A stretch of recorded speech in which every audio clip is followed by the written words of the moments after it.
Hello everyone and welcome to another video here on the Cycling Dane Extra channel and on the Cycling Dane podcast. As always, I'm joined by Patrick Blake of About You Cycling, and today we're doing our first preview show between the pair of us of the Tour de l'Avenir, the race of the future. And I mean, Patrick, what is this race? Just for anyone who doesn't know about it.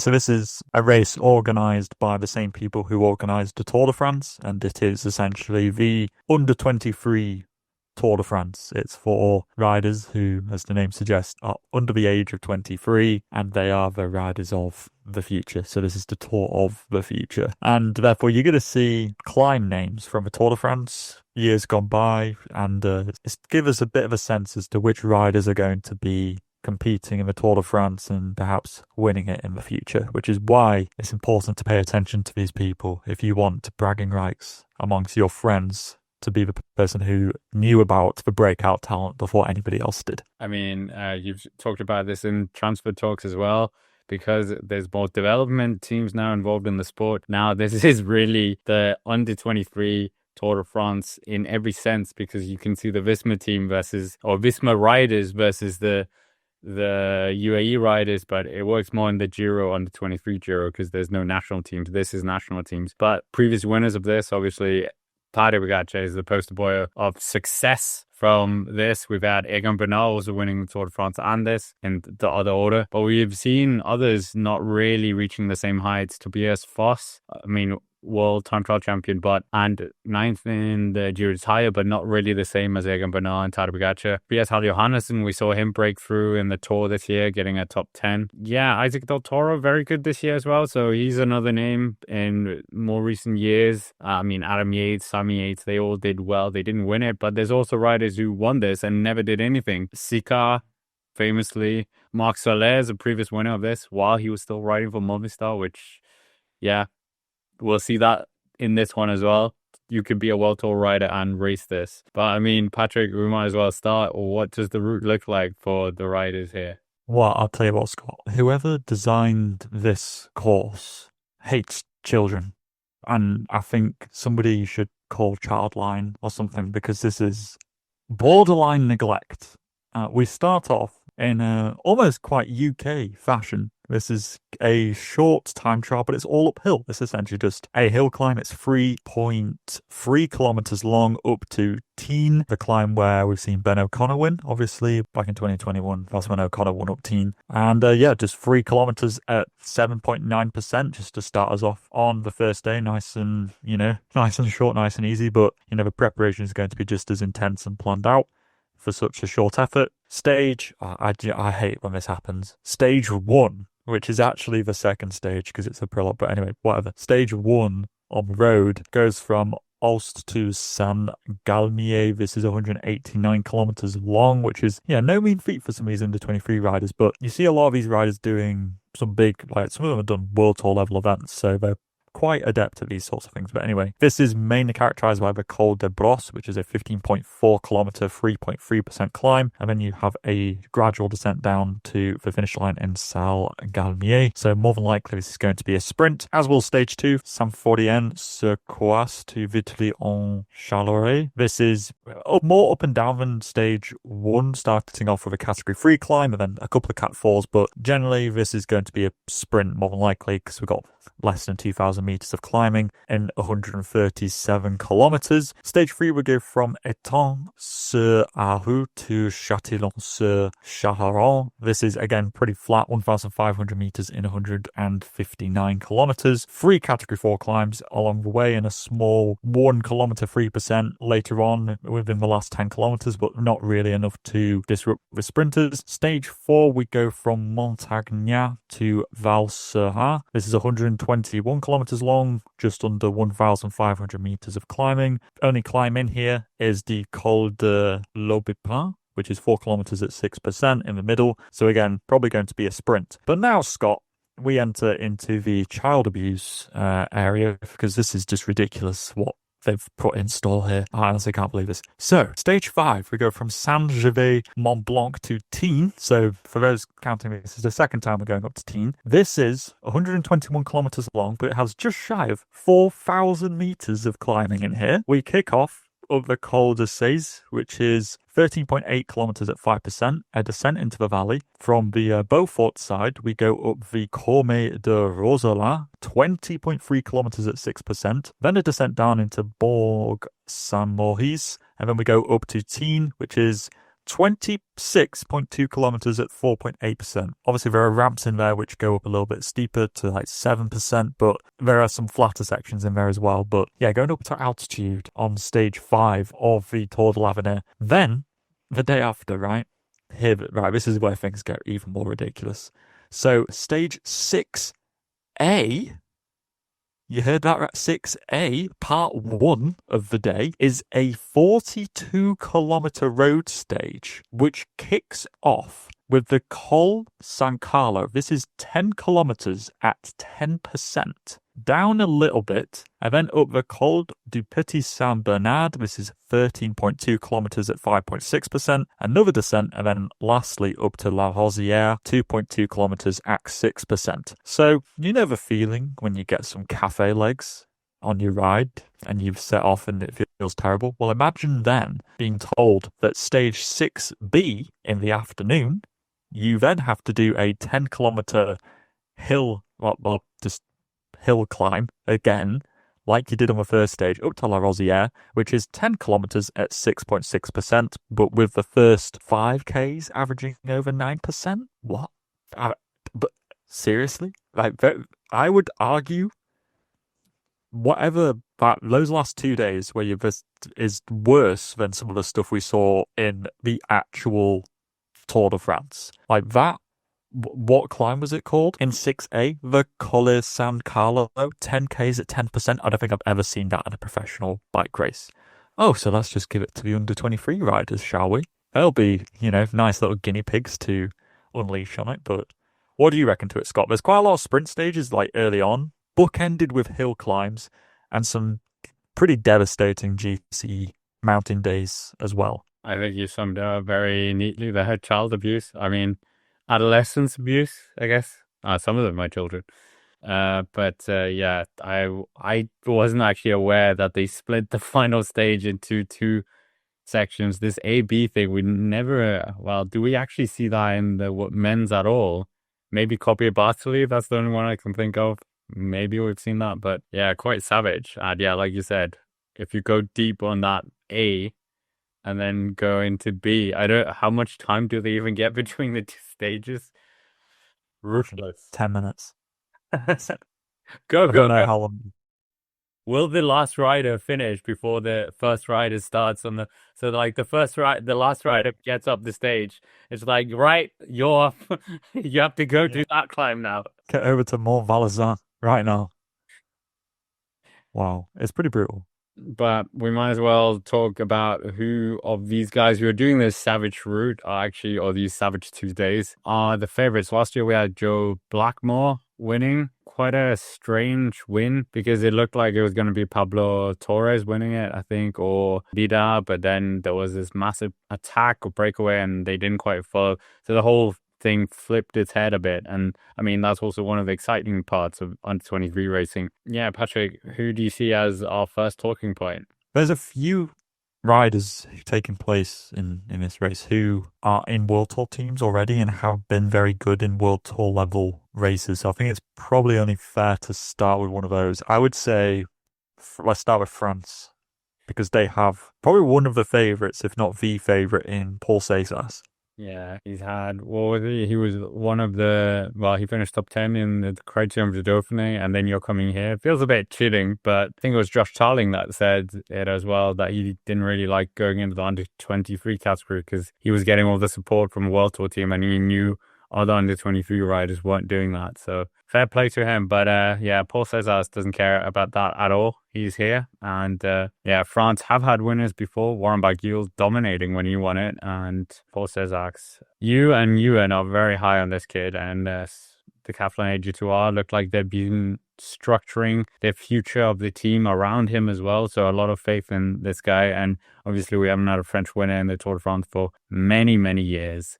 So, they'll look to him to maybe be the next rider to follow in the footsteps of Bernard Hinault. But what is his chances, do you think? I think they're pretty high, finishing 8th in the Criterium de Dauphiné, which is a Tour de France tune-up event where he beat Carlos Rodriguez, who's won the Tour de l'Avenir in the past, Guillaume Martin, Sepp Kuss, who's won a Grand Tour, Lutsenko, Dunbar, Higuita, Torsten Tlen, Romain Bardet, Pavel Sivakov, Lenny Martinez, Jack Hay, Maxime Van Hills. Like, this guy is insanely good, and that's also backed up by an incredible Tour of the Alps performance earlier this year. He was also looking pretty good in the UAE Tour, where he was 10th on the Jebel El Jais stage before he DNF a race later on. I think that Seixas is arguably, you could say, the favourite. I think there's going to be a lot of hype around him. I haven't looked at the betting markets, but it wouldn't surprise me to see Seixas at the top. I mean, he's supported by a strong team as well. There's some good riders in here. There's Maxime Decombe, who was good in the Gran Camino early this year. I think he was top 25 in GC there. There's also Antoine Lotte, who was, had a good little breakout attack in the Tour of Denmark on the second to last stage. The Queen Stage, the biggest, hardest mountain stage in all of cycling. Yeah, and the Tour of Denmark. Yeah, exactly. So I think Seixas, I mean, we'll get on to the other ones as well, but I would put him as the favourite. Would you do that as well, or do you see somebody else? Just 1 point. You gave Paul Rodriguez a title he didn't win. He finished second that year to Tobias Hansen. Did he? But he did win a very dramatic stage, so I'll give you that one. That's what's concreted in my mind. I think of drama, Scott. That's it. I don't think a result. Do I think he's going to win this? Yeah, why not? No, well, let's skip to the predictions then, shall we? No, I think, I think the French have a lot of hope behind him. But, I mean, the level is quite high here as well. But I think he is the one who's achieved the best result in terms of the level of competition that you outlined as well. Yeah, already being within a professional setup like that. And I just can't see anyone beating this kid. I think there's one major competitor to Seixas, and I think that's Jorgen Nordhagen. Oh, I thought you were going for Lorenzo Finn. Oh, yeah, sorry, because he's half Yorkshire. Sorry, yeah, I forget he's actually winning.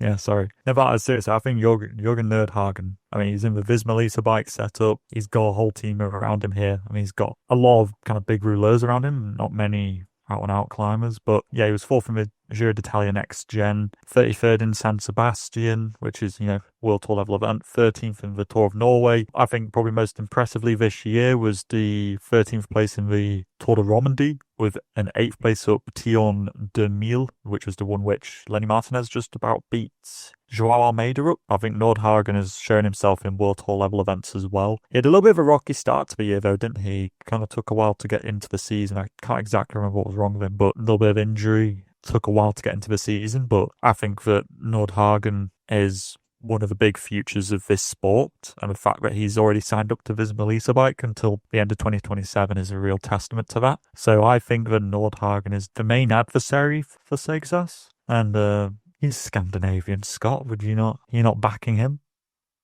He's the wrong Scandinavian. Oh, wow, okay. He's the rival nation, Norway. Down with Norway, down with Sweden. Is that like Yorkshire and Lancashire? I think ours goes deeper because we've had wars, and we've had a war. We used to own Norway. Well, we had War of the Roses, but anyway, this isn't a historical podcast. No, I think but we've seen the current crop of Norwegian talent, and obviously with having Uno X and the feeder team there as well, they seem to be able to pump out these ridiculous VO2 maxes as well all the time. They all go skiing in the winter, so they always have like that as well. They all live in the mountains. That's not true, but they're just so good at generating these endurance athletes, and it seems like now they've really created a pipeline for cycling, and Visma Lease bike caught on to this and started sweeping in as many Norwegians as they could into their development setup. No, I think this kid, Nordhagen, when he was first talked about, he was seen as like the next heir to Jonas Vingegaard. So the future is very bright, and I think Visma Lease bike are putting a lot of investment into him. So yeah, this is going to be an interesting test, I think, to see where he stacks up against some of the other real big super talents coming in the next few years. Jarno Widar, we saw him last year, and he looked like he probably could have won. Has won the under-23 Giro d'Italia as well. What do you make of this? It's his second appearance at the Tour de l'Avenir. We've seen this a few times. Tobias Foss, he didn't win on the first try. He was part of the Tadej Pogačar one, and then he won.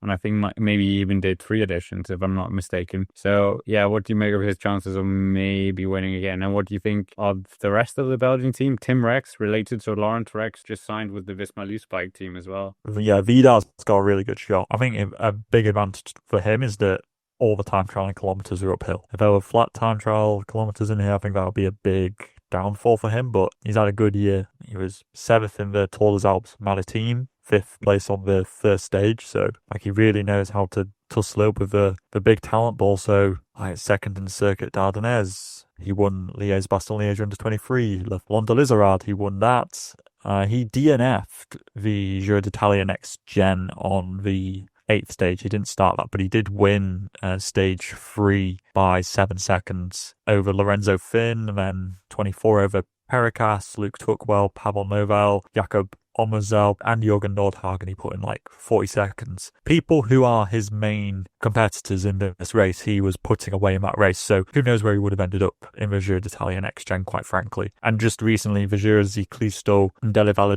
d'Aosta Mont Blanc, he won that convincingly, like 3 minutes 50 seconds over his rivals. He won 3 stages, so he's clearly in fantastic form. In terms of the rest of his team, Tinrex, he's also got Jasper Schufs, who rides for the Soudal Quickstep development team. He's a really good kind of all-rounder who can kind of do a bit of time trialing, more like a ruler all-rounder. He's also got Jentin Michels, who was tussling it around Otley Grand Prix, which is ultimately a sign that this guy's probably going to win this whole race. But anyway, he's probably going to domestique just because he's humble like that. But he is the under-23 cyclocross world champ, maybe? Or is it Del Grosso? But basically, he's a good cyclocross rider, nonetheless. And then also Alan Dox, who he rides for the Alpes-Interkönig development squad. So it's a really good squad. I would say maybe it lacks a little bit of mountain support for Vidar, but I think it's going to be a bit of a get him through the flat stages, and when it gets to the mountains, he's going to be able to take care of himself. Yeah, I agree with that. We'll see what he can do. But yeah, good point as well with the lack of time trial miles on a straight. But I mean, we talked about him a bit. Lorenzo Finn, do you think he's going to be featuring here? 6th in the Giro d'Italia Next Gen. I also just looked at one of their riders. Davide Donati is also a Red Bull rider and actually has won a stage in the Tour of Wallonia, so that one slipped by me. So he's already got his first win on like the big scene, and he's not even ridden for the senior team yet in a full season, so quite impressive. But I mean, what do you think of Lorenzo Finn and the Italians? I think this is one of the strongest squads in the race. The fact of the matter is he's 18 and he's going up against people who are older than him. And at this point, kind of the years of development are disproportionate. So you can be 22 in this race, but you can be facing 18-year-olds. And those 4 years are a big kind of growth area for riders, just physically. So I think he's going to be up against it, is my take on it. So I'm not sure about winning. However much I would love to see it, because I think his dad is from Keighley or something like that, which would be so cool. But I'm not sure about it, but he's got a super strong squad around him. Moni Gualdi rides for the Intermarché development squad. He's actually getting signed up to their World Tour squad next year. This is a puncher of the future for sure. He was 3rd in Liège-Bastogne-Liège under 23. He was even 12th in GC in the Giro d'Italia Next Gen. Even though he's not an absolute climber, he's just that good. And like you said, Donati, I reckon he'll be picking. I would be surprised if Donati didn't win at least a stage. There's enough sprints here where Donati's probably going to do something. You got Matteo. He's more of like a ruler type, so he's going to be leading out Donati, I expect, with Gualdi and probably Borgo as well. Turconi was actually top 10 in this race. He was 5th in Giro d'Italia Next Gen, and yeah, he's also a really good rider to be looking at. So I think Italy is one of the strongest squads in the race. I think every single one of their riders could do something. It's going to be hard to decide who's going to be the domestique, quite frankly. We haven't even talked about the winner of Giro Next Gen, Jakob Omerzel, Slovenian. He was in the Tour of Slovenia, if I'm not mistaken. Yeah, he was, because I remember him, and he finished 4th there. Part of the Bahrain Victoria setup equally as well. Luke Tugwell from that race.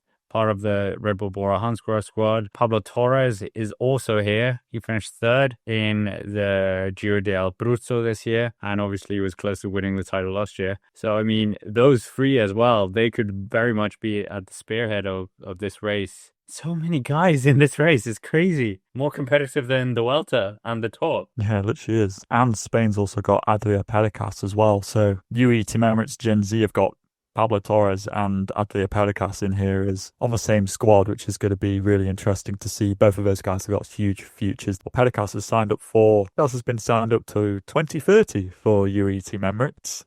Just recently, and yeah, Pablo Torres is also signed up until 2030. So yeah, both of these guys are huge talents. I don't think they've had like breakout performances this year, I would say. That's mainly because they're in such a stacked team in UAE Team Emirates that they have to play domestique all the time. So it'll be really interesting to see how those two fare. I think they should be up there. I would be surprised if one of them wasn't on the podium. Probably more likely Torres than Pericas, I would say, just because I think Pericas was being beaten by some other riders in the Giro d'Italia Next Gen earlier this year by people on this start list, so maybe it's more likely to be Pablo Torres, I would say. But you're right, there is such a stacked start list. Is there anybody else you want to point out? Oh, obviously Peter Oxenberg or Hansen of Ineos Grenadiers. They actually have someone here, Ineos. Well done, Ineos. We've got some development riders. But yeah, see what he can do in this kind of race environment. The Danish team is very competitive, but well, we'll see. But I think it's a very stacked field. So we might as well get to our favorite part of the show, the predictions. And I mean, Patrick, this is going to be crazy hard to predict. Do you think it's going to be a Slovenian Giro Tour double in the under 23 category? I'm going to go with Nordhagen in third. Widar in second and Seixas in first. Oh, wow. I'm going to say third place, Peter Oxenberg Hansen. Second place, Lorenzo Finn. Jarno Widar wins. What about the dude who finished 8th in the Criterium du Dauphiné? The year that I was backing Juan Ayuso, we all thought, oh, Giro Tour double in the under 23. He crashes on stage 2 or something. So I am not backing the favorite. We might as well do a bonus prediction as well. Where do you think... Oh, actually, let's do it like this. Who will be the best Colombian rider? Best Colombian rider? Juan Felipe Rodriguez. Maybe that was a bit boring. Who's going to win the most stages? That's probably a better one. I will go with... You can go country. You can go country. I can go with a country. Oh, that's interesting. Who's going to win the most stages? I will go with Italy. I'm going to back the UK, maybe. You don't believe Yes. it? Wow. Yes. Wow, you don't believe the UK? Oh my goodness. I think I believe in some of the riders, yeah. I hope they all watch this and then they know that you went against them. Bro, like, Noah Hobbs is going to smash the sprints, but we just don't really have a GC guy in there. Maybe Thomas Patrick, but all about stages. Callum Thornley, he's the real future. But anyways, with that, that's basically it for this video. Make sure to hit the like button, subscribe to the channel if you haven't already, and check out our podcast as well, available on Spotify, and check out Patrick's own channel, I'll Do Cycling. Are you going to do a video about this?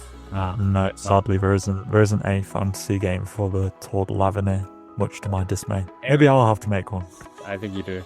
But anyways, with that, thank you for watching, and we will see you in the next one.